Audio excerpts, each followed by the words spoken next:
So we're going to go to the pulse mode here, and we're going to make the damping none, and we're going to make the pulse width big and the amplitude big, and we're going to do it in slow motion. So what I'm going to do is I'm going to input a wave. And this is a slow motion. So I go through one full cycle, and then I go through another full cycle, and actually I need to change something here because it's not.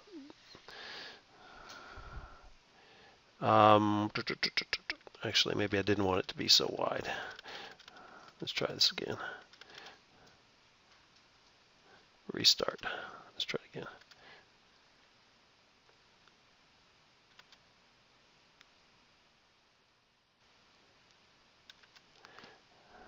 Still not what I was looking for.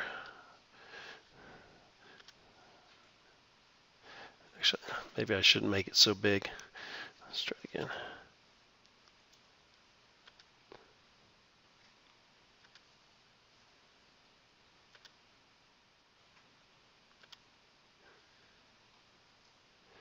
So basically what I've done here is I've set these waves going. So the waves have gone down the string and then they have bounced off the other side. And they start the waves start interacting with each other. So you've got multiple waves that are interacting with each other. And you can have constructive interference where they are both in the same direction, or you can have constructive when they're in the same direction and destructive when they're both going opposite directions. And so you can ultimately end up with a waveform that's bigger than the original energy that's put in because the energy kind of accumulates. And so that's not working out as exactly like I wanted it to. I must have picked the right things yesterday, and of course I didn't write them down. The other thing I did was, this might make more sense.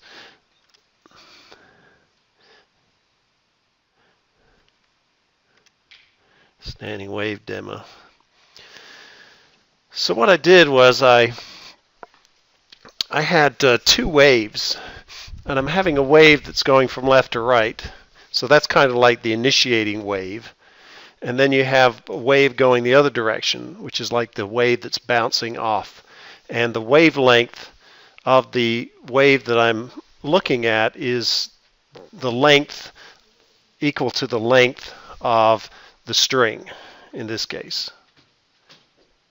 So I have this wave, and what I'm going to do is I'm going to add the two waves together. So ultimately over here I have the resulting wave, which is the addition of one wave going from left to right and the other wave going from right to left. And I'm going to increment that in small time periods. So what I did was, if you look up here, I did this calculation, which was basically like we did the other day, where I said the wave has a part that's due to the time nature, the movement of it, and part of it is just due to the sinusoidal characteristics. So there was, and I changed the direction by changing this sign of the second part. So here it's negative, and here it's positive. So this wave is moving from left to right because this is negative. It's translating the original wave to the right, whereas this one is translating the wave to the left. And then I add the two waves together just by algebraically adding them. So what I'm going to do is I'm going to change this to 0.1 first. So what you'll see is that the wave that's moving from left to right has moved a little bit. It's moved this far. And the one that's moving from right to left has moved this way. Okay? And then I add them together. So what I'm going to do is I'm going to slowly increase this time increment in tenths, and you'll see how the amplitude of these two waves stays the same. All they're doing is moving in different directions. But if you look at the third wave, you'll notice that the composite is changing its amplitude.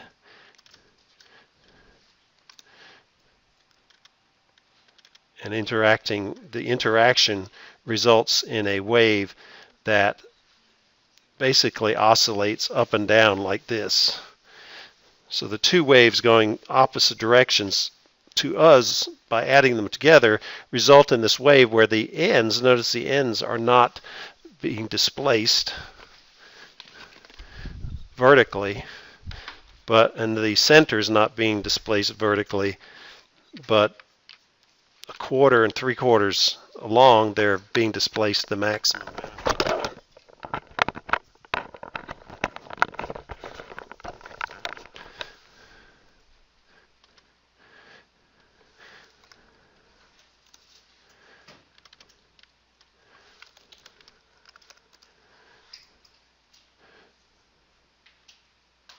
So to us, we see a wave that's actually standing still, but in reality, the wave is not. What's happening in reality is you have the two waves going one direction, bouncing the other, and then interacting with each other. So when we took that string, when Elias and I took the string and we shook it, we ended up with these kinds of lobes. We called a node. The node is where there was no vertical movement, and where there was the maximum vertical movement, it was an antinode. So in my particular case, this will be a node because the string doesn't move vertically. Here, it's a node because it's the end of the string. And then this one is an antinode, and it ends up oscillating a lot. So that's kind of how standing waves work. Okay, so now we're going to move on to, I'm going to assign chapter 13 homework here, so let me open up my notes so I can give you that. See if there's anything else I need to tell you that I've forgotten about.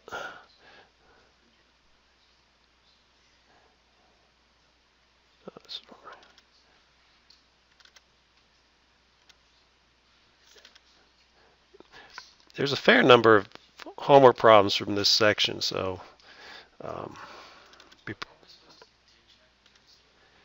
pardon me? I haven't assigned it yet. You assigned it last Friday. Oh, I did assign it last Friday? Okay. Okay, good. Then I'll have to do it again. Okay, so I did assign it. I just didn't give you the numbers. So yeah, chapter 13. So do that. Okay. Let me see. Let me just look through here and see if there's anything I want to tell you.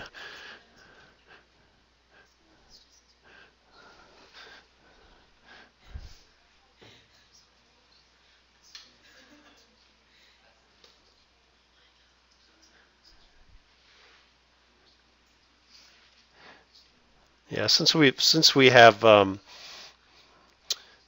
missed a few days, might give you a few days to get that finished. Okay, so let's. So basically, the idea here, I'm just going to summarize as I zoom through here. To have a vibrating system with mass and springs or pendulum, you have to exchange energy between kind of a kinetic energy and a potential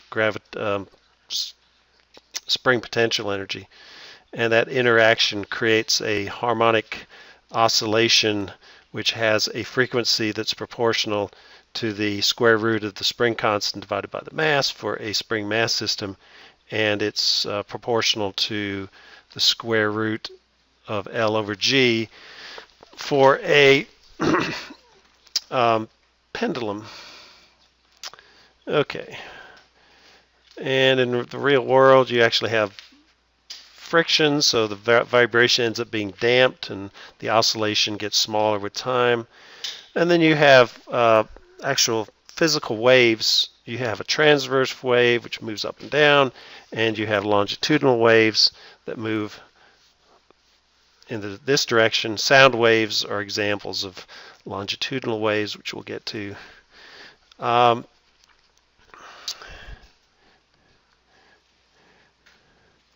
So the relationship between wave speed, frequency, and wavelength, which we saw for light, applies for the speed of any kind of wave. And for a string, the wave speed is equal to the square root of the tension in the string divided by the mass per unit length. We demonstrated that with our guitar example. And then we saw that you have this interference when you have a string and you have a wave, and then you have reflections of waves. You have interactions between the waves, which we just demonstrated. And sometimes those interactions can be positive, meaning constructive, or negative, destructive. And you can end up with standing waves, which we'll demonstrate in the lab. And there is the homework problems. Okay, so that's it. So we're going on to chapter 14, which is about sound waves. So a lot of the same stuff. Instead of using,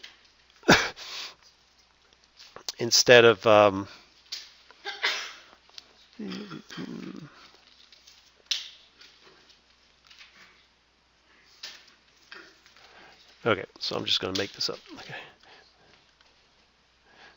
So we're going to talk about sound.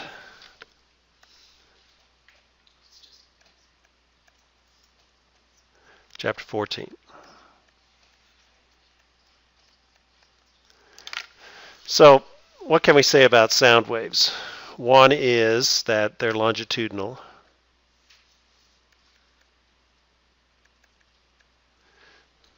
So what you're basically doing is you have some surface that's vibrating back and forth.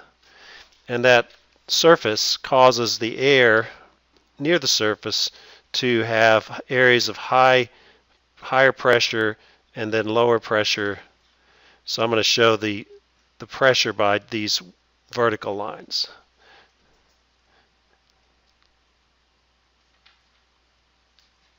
Okay, so you get these compressions of air, and we call them rarefactions, but it's just pulling the air apart or pushing the air together. And those areas are propagated in a direction at a certain speed,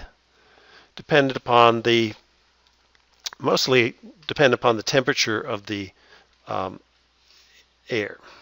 Okay, so we're going to have wave speed associated with sound waves, and it turns out the wave speed we'll call v for velocity, and it's approximately equal to the square root. It's 331 times the square root of T divided by 273 Kelvin.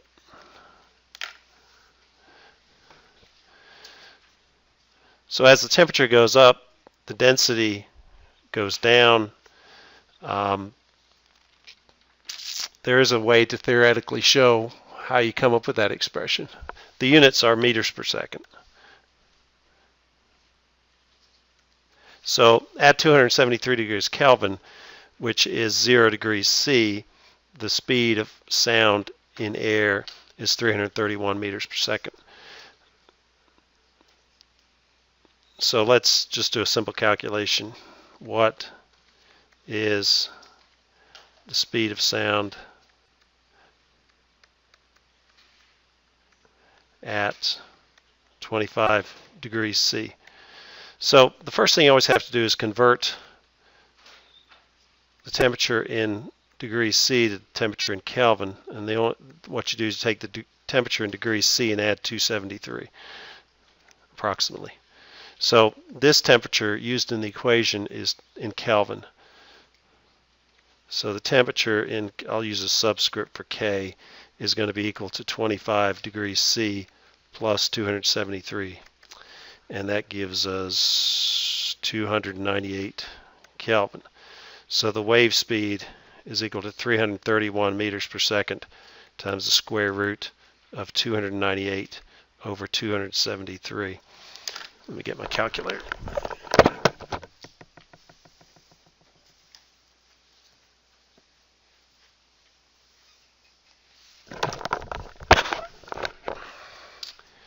.331 times the square root 298 divided by 273, 346 meters per second.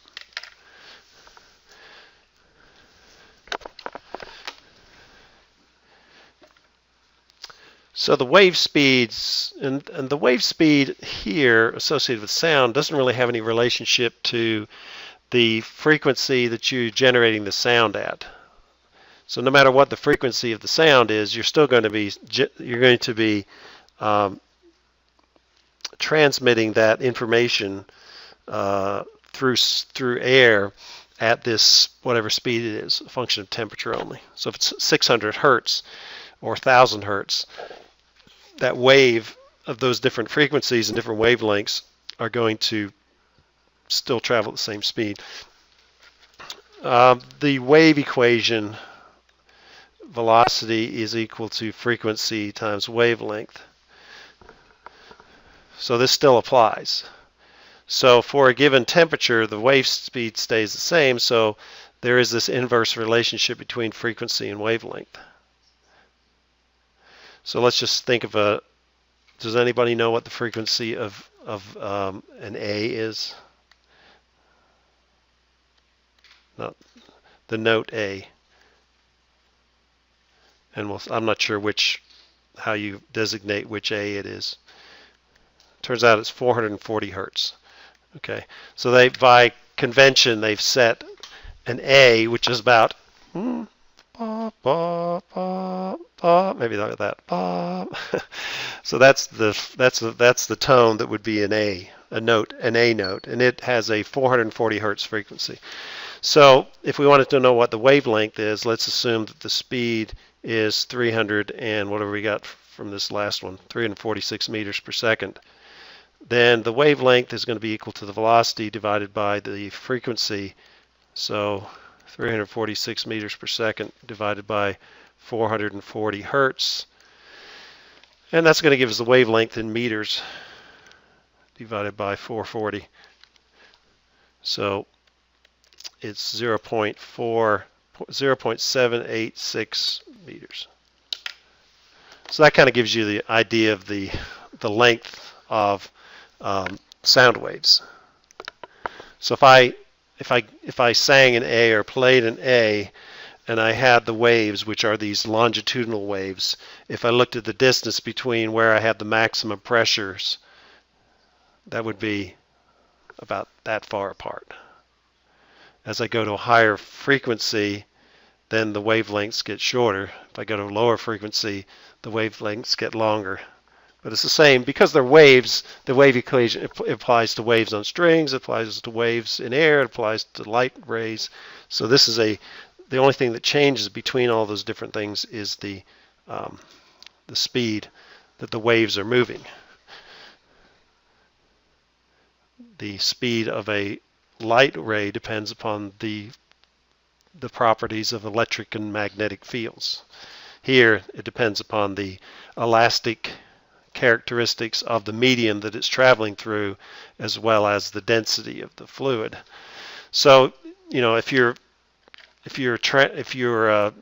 transmitting sound, you can transmit sound through a liquid, you can let sound transmit through a solid, and it depends upon the material characteristics of those. Or, for example, helium, that's another, has a different density, so the speed of sound in helium is going to be different than the speed of sound in air. Okay. What else do I want to say about this at this point?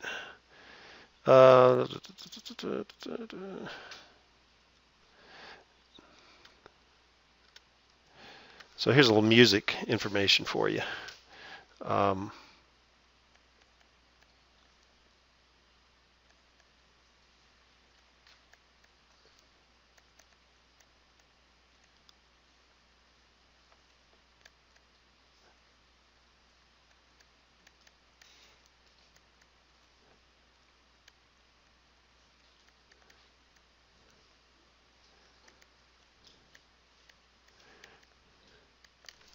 Okay, so octaves you can think about. If you play a piano, you've got 12 keys per octave, and notes in different octaves have this an octave apart have the same letter symbol. So you've got ba ba ba ba ba. I can't even do it. Ba, ba, ba, ba. Okay, that's an octave. And so if somebody, if say men and women are singing in unison, they're singing just an octave apart. So they're singing the same note, basically, different by some difference in frequency. Well, it turns out, here's what it is. Octaves are twice, I'll say the next higher octave.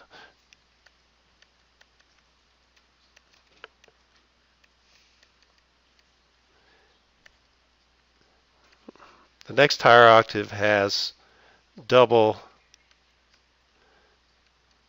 the frequency. Okay, so my example here, whatever A this is, I should pull it. I've got my tuner in my phone, but so the octave here, the frequency was at 440 hertz. The next higher A is 880 hertz. And then the next higher A above that is 1760 hertz. And so forth. So every time you go an octave higher, you just double the frequencies.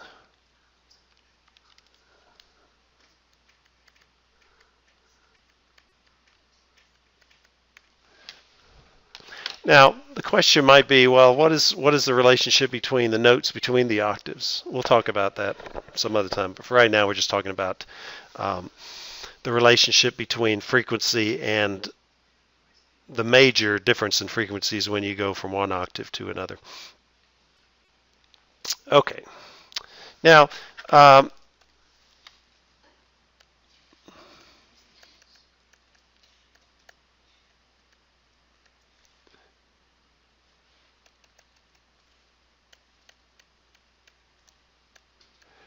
so just like you can have interference of waves with standing wave or waves on a string, you can have the same kind of interaction with sound waves. So I'm going to demonstrate this. I'll pull one of those PHET simulators here and just show you how it works. And it turns out that waves on the surface of the water behave exactly like the waves, sound waves, when it comes to the interaction between waves.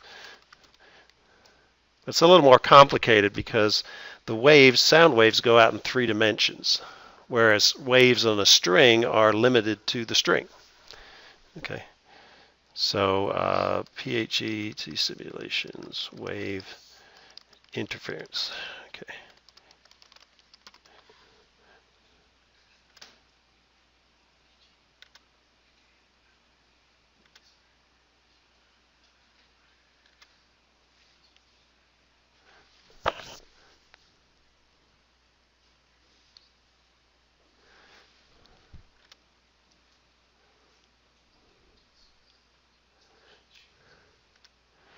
So what we're seeing right now is just a drop of water falling into a sink, and what happens is the energy of the water droplet pushes the water down, so it's kind of like shaking a string, and then that energy is transmitted away from that initial point where the water's dropped, and you end up with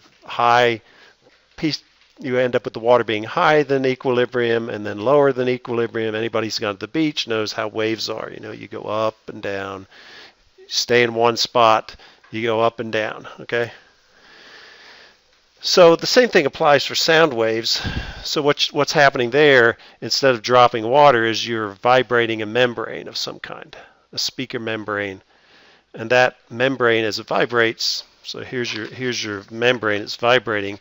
As it vibrates, as it goes this way, outward, it's going to compress the air near the surface. And when it goes the other way, it's going to expand the air. And so you keep, as this thing vibrates back and forth, the air compresses and expands. And that compression and expansion, it's not a physical vertical wave, but it's a horizontal wave, a longitudinal wave, which has areas of high and low pressure, and that's transmitted through space. And you can see it goes out in a circle in this case. So if we do the same thing for sound, here you see the speaker, it's compressing the air, then it's expanding, compressing, expanding, compressing, expanding, compressing. So, and that energy is transmitted out through the medium, which in this case is air. In the case of water, it's the water being displaced vertically. In light, same kind of thing. These are electromagnetic waves. Okay, so back to water. Now, if I have two drips going on here, and I should be able to separate these guys a little bit. So what you then have happening is the interaction between the two waves, but it's in two dimensions. In reality, yeah, in this case, it's two dimensions. And so let me disconnect myself for a second here, just so I can go over and can point things out. So what happens is, you can kind of think of it this way, is if you have these two waves and they're in kind of sync, the peaks are going to add together and the troughs are going to add together. So just like a standing wave on the maximum amplitude part of a standing wave, you get this big vibration. But in the middle, we got zero amplitude, because the peak of one matches up with the trough of the other, and the addition of the two ends up being zero. So if you try to analyze what's going on here, where are the peaks and the troughs as far as the interaction is concerned? So this wave is going out this way, this wave is going out that way, and then in the middle, you'll see both light and dark areas occurring. And so if we do the same thing for sound waves, we have two sources, two speakers. And what I'm going to do is increase the frequency a little bit here. Notice that to make this actually work, they have to be happening at both the same frequency.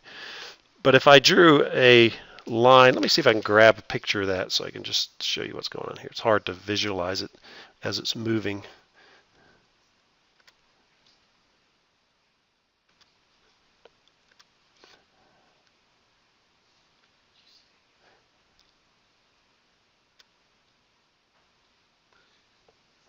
So we'll see if this worked or not.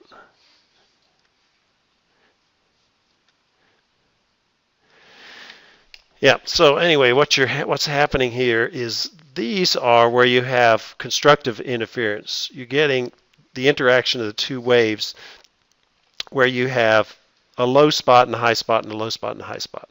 It's still the same frequency that the original waves are occurring at. But if you draw a line right through there and right through there, you can see that the intensity of the color is fairly constant. And so along here you would have fairly smooth sailing. So depending upon where you are, just think about floating in the ocean. You know, right here you're going to get pretty big amplitude because you're close to the source. And as you go out, the wave loses its intensity. So you can see these lines from the individual sources get lower as they spread out. But here between the two wave generators, you still have both light and dark. So here you would be going along that line, you would still be going up and down. But right along these diagonals, you're pretty much the same amplitude, and therefore it would be very calm along those two lines. Okay, and that's because here along these lines we're having destructive interference. Here we're having constructive interference, and it has to do with the wavelength and the frequency and the speed of these waves.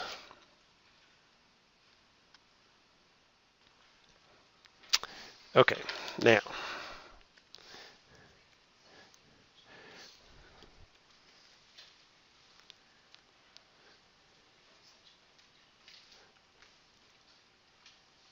Oh, wrong button.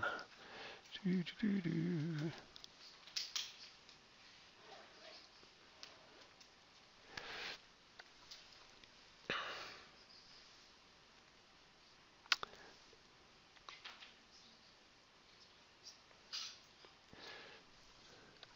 So with the with the wave on the string, I showed this in class today. This was this second harmonic situation where you have two waves that are going back and forth, bouncing off the walls here, and here you have what's called a node, and here we have called an antinode.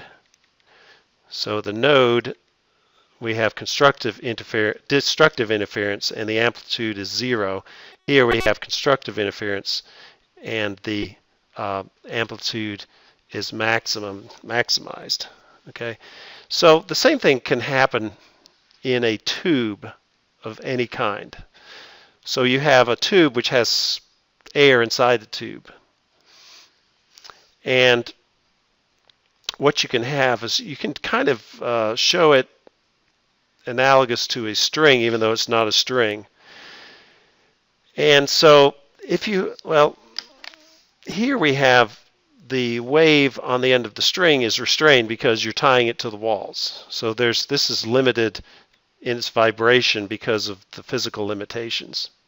Now if you had a tube that's open on one end, so it's open on this end, but it's closed on this end, what you would do is at this point you can't have any movement of the air because it's a solid wall. So you're generating the sound, some outside source, and the air comes in here and you've got sound waves. At this point the sound waves cannot move back, it's limited. So you end up having a node here, and it turns out you have an antinode at the open end if one end is closed and the other end is open. The other example is if it's open at both ends. If it was closed at both ends, you couldn't get any sound in there. So this is an example of a tube where it's open on both ends. And what you have is you have an antinode at this end, and you have another antinode at this end. So it's kind of opposite what you have with the string. And because of symmetry, you have to have a node in the middle. Okay, so thinking of it as string analogy, it's like a string that would vibrate the maximum amount at the ends, but vibrate none in the middle. So here we're having destructive interference such that this point doesn't move. In terms of the sound waves, you're basically saying that there's no pressure fluctuation at that point. Now, when we looked at the frequencies associated with a string, we said that the first harmonic can be such that you have the ends restrained and the center going up and down like that. And we said that the wavelength was equal to 2 times the length of the string. The same thing applies for tubes. So you can see we have, again, 1/2 of a wavelength because we're down here at the minimum. We go through 0, we're to the maximum to make your full wavelength. So I'm going to move this over a little bit. So if I wanted to create a full wavelength of sound waves, I would have to go up here and come all the way back down to that.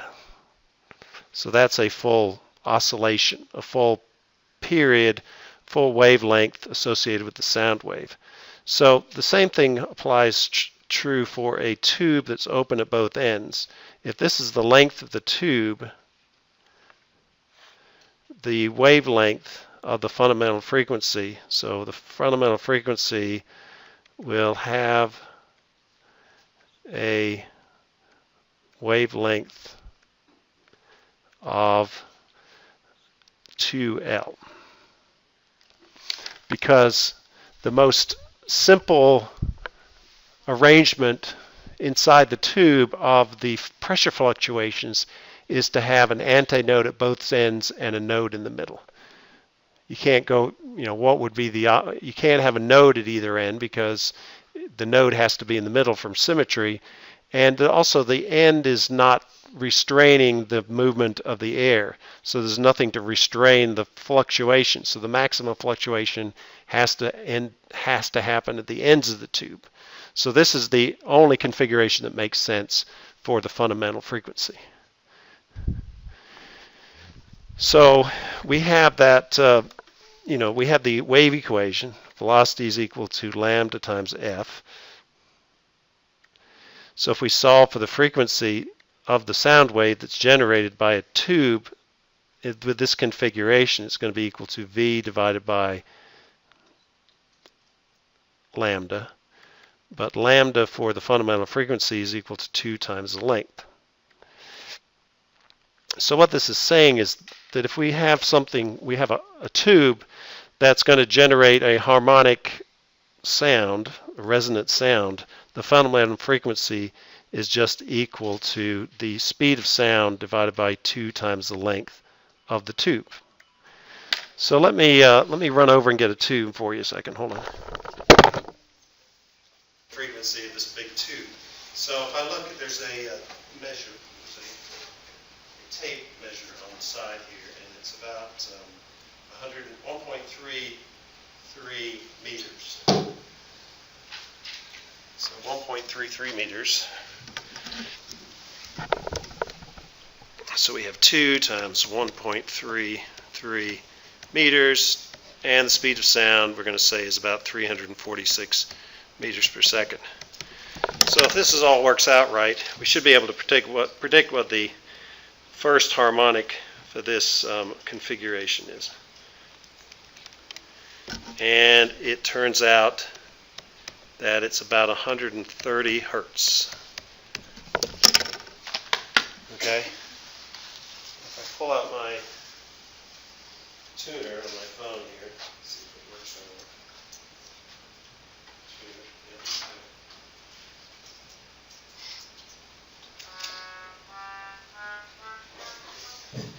not. Okay, it seems like it won't go lower than that.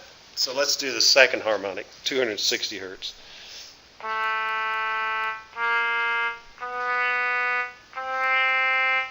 so that's 260 hertz.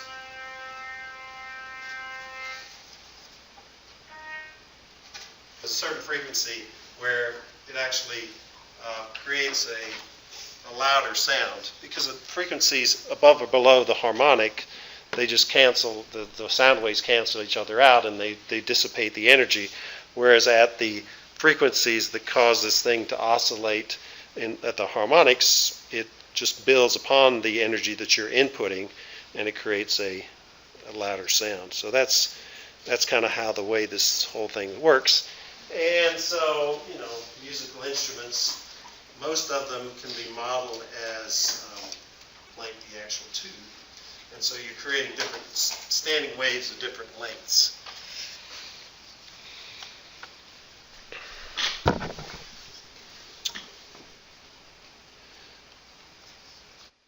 So that's what the fundamental frequency situation looks like. Let's just look at the second harmonic. So you still have the same kind of, similar kind of configuration. Let me plug this back up so I don't.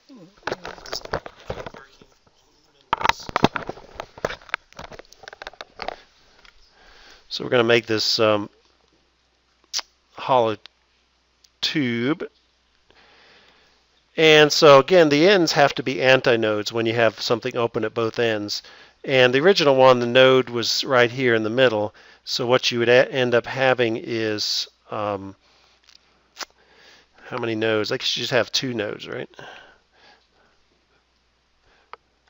So I'm going to place those probably about right there. So you would have an antinode, a node, an antinode, a node, an antinode. And you'd have the same kind of thing going here. So again, the pressure fluctuations would be a maximum here, a maximum here, and a maximum there. And you basically have a full wavelength in there. So in the case of the second harmonic, the wavelength is equal to L.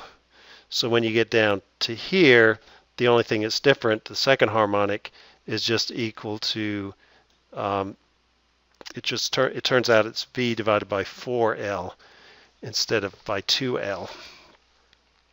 And so, is that right? No, it's the other way around. Is that right? The frequency is going to be twice as much. So yeah, that makes more sense because lambda here was 2L, here lambda is L. And so the second harmonic is going to be 260 hertz. So it's going to be an octave higher. We said an octave was twice the frequency. The third harmonic is going to be equal to, well, the 3 times. So it's going to be equal to 130 hertz times 3, which is equal to 390 hertz.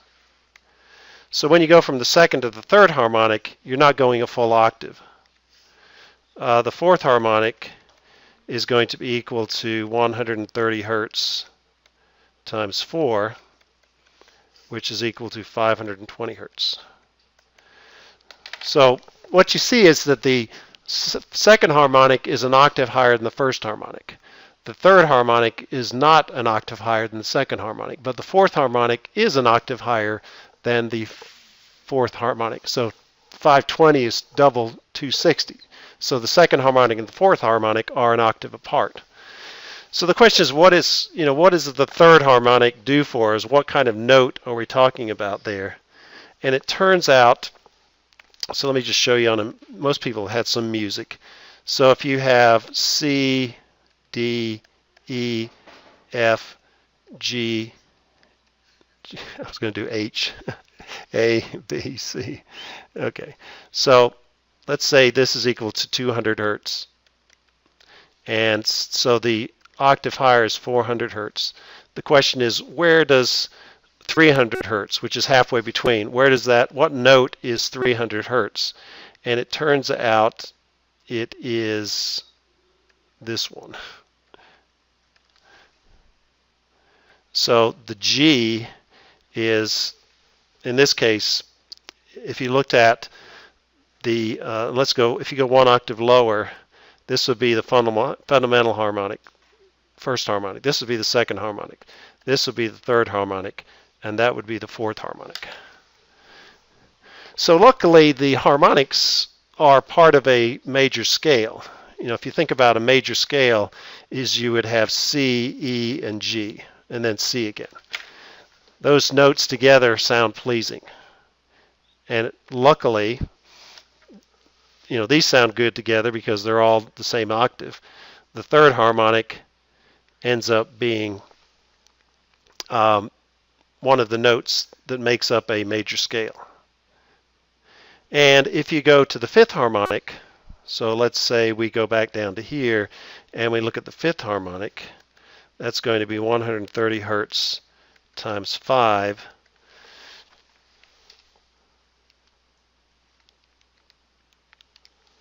That's going to be 650. So if I take the ratio of the fourth harmonic to the fifth harmonic, 650 over 520, that has a ratio of 1.25. If I take the ratio, so this is the ratio of the fifth harmonic to the fourth harmonic. I saw that the ratio of the third harmonic to the second harmonic was equal to 390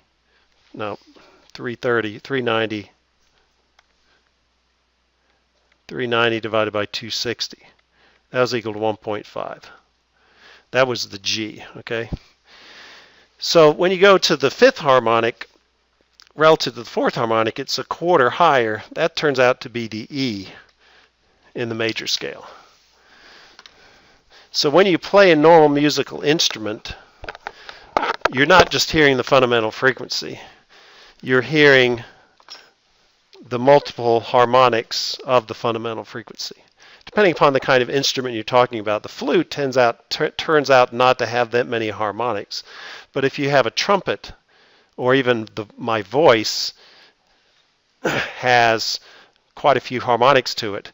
And so the sound, the characteristic sound of the instrument depends a lot on which harmonics are produced. And luckily, like I said, the harmonics that are produced are part of a major scale, so it sounds good.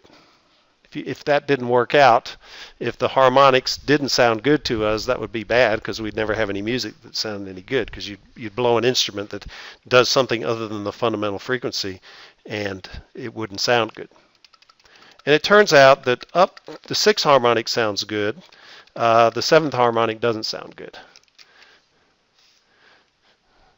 So if you take like a piano, they actually purposely dampen out the 7th harmonic because it doesn't sound good. So it's not like every multiple of the original fundamental frequency is going to be pleasing to the ear. I can demonstrate that. Let me show you. So what we'll go to, there's a PHET simulation that looks at the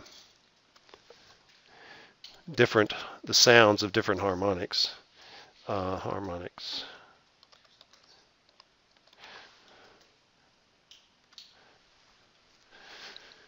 And which one do I want? This one right here.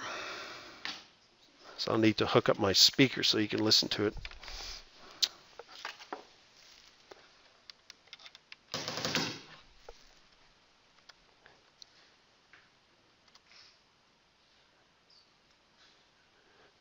Take my, okay. Okay, so that should work.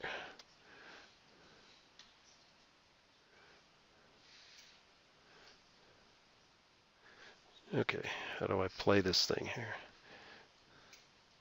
Sound, yes. Okay, so you can hear that. So that is at a frequency of, what is the frequency? I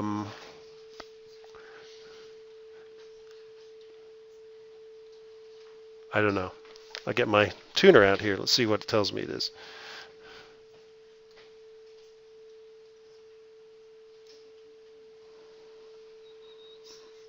It's not hearing it.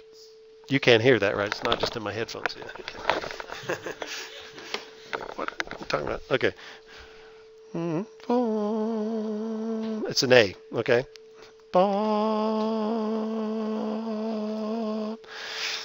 Third octave, A3. Okay, so what I can do is I can now take the 2nd harmonic, which is going to be an octave higher.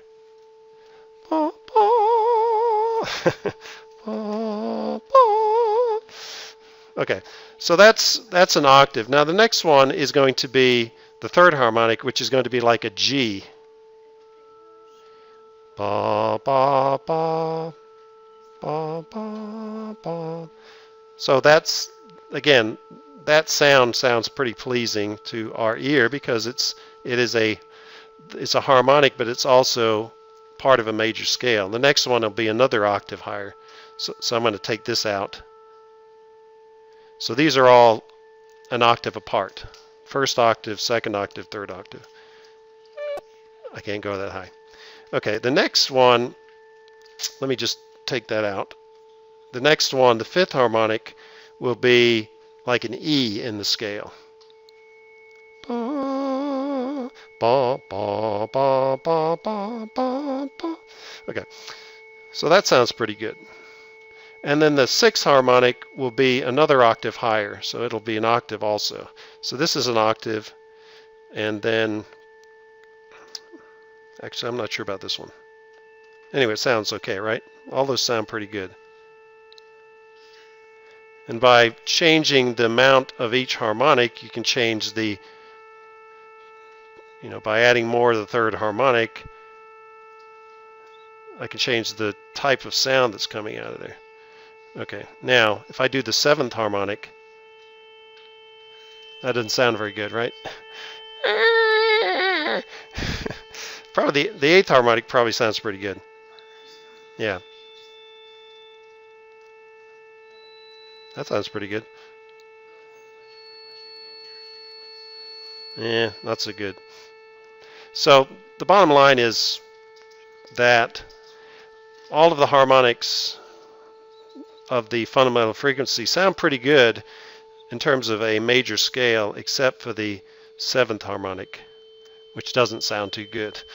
So, like I said, they purposely designed the pianos so that the 7th harmonic doesn't happen, or it gets minimized because it doesn't sound too hot. Okay.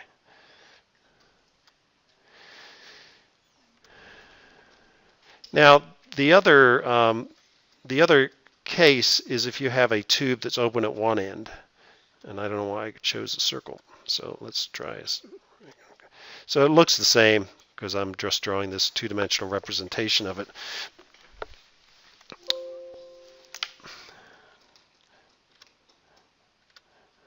Okay. So this end is open, and this end is closed. So what we have at this end, we have a node, and at this end we have an antinode. Any place you have an open tube, you have an antinode. So if we draw this like a piece of string again, is you would have this one go down to the center and the other one oscillate between the two maxims. So this can go from the maximum to the minimum. This one can't change at all. So what we have in this case is we only have a quarter of a wavelength. So if we made this thing smaller, shorter, so that we can fit it into this screen. So let's say the tube is only this long. So what we have is going from here down to there. We'd have to go all the way down to here, then back up again, and then all the way back to that to get a full wavelength. So it turns out for a tube that's closed on one end, the fundamental frequency is equal to 4. So what we say is that lambda, the wavelength, is equal to 4 times the length. You have to have 4 lengths of this tube to get a full wavelength in there. So going back to the wave equation, we said that the speed, not use c, that's light. The wave speed is equal to wavelength times frequency. Frequency is equal to the speed divided by the wavelength. But for a tube closed at one end and open at the other, the wavelength, the fundamental frequency, the most simple wave that we can fit in there, is equal to 4 times L. So that's the fundamental frequency for a tube open at one end. So here's my tube open at one end. And so the fundamental frequency of this tube actually is lower by a factor of 2 than the fundamental frequency of this tube. I don't know if I can do it or not. Let's try this. Sounds like something from, what's that, like the monks.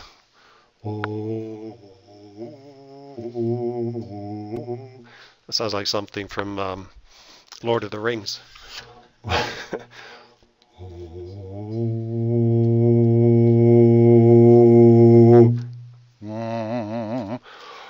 I don't think I can sing any lower than that.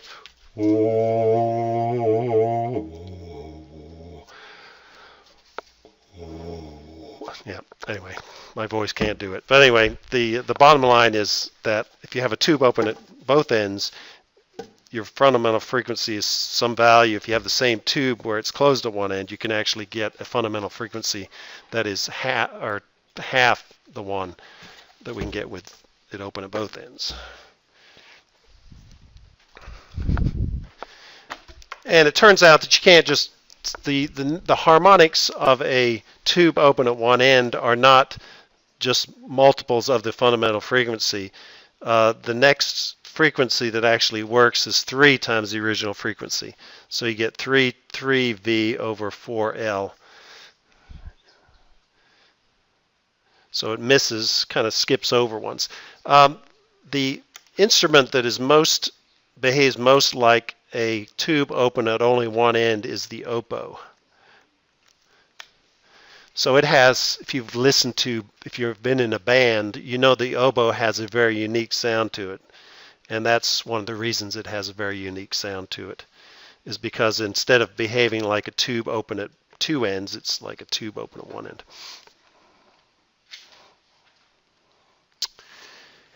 Okay, what else are we going to talk about here?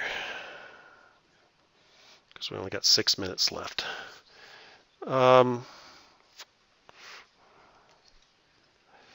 So we talked about interference waves. We talked about relationship between temperature and airspeed. Okay, the last, I'm going to show you a video here for this, then we'll finish.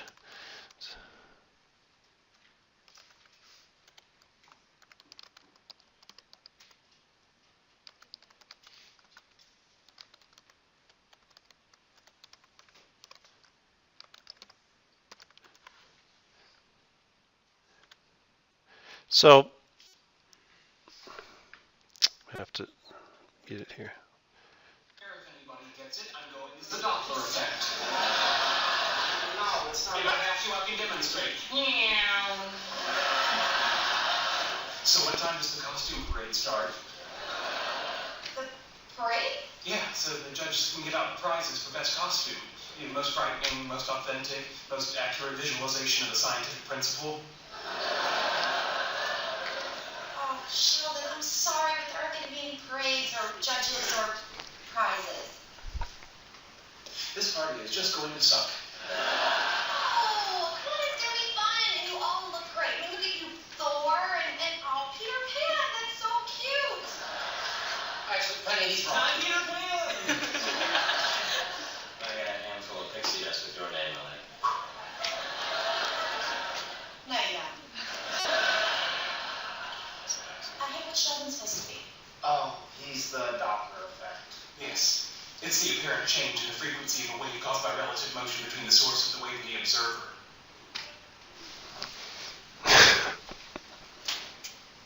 It's the apparent change in the frequency of a wave caused by relative motion between the source of the wave and the observer.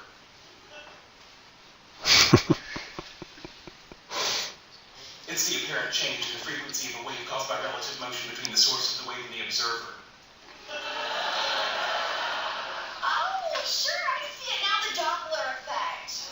All right, I got a shower. You guys, make yourselves comfortable. Okay. See? People get it. Hi. Hi. Hello. So what are you supposed to be? Me? I'll give you a hint. Choo-choo train? Close. The Gray Davis choo-choo train?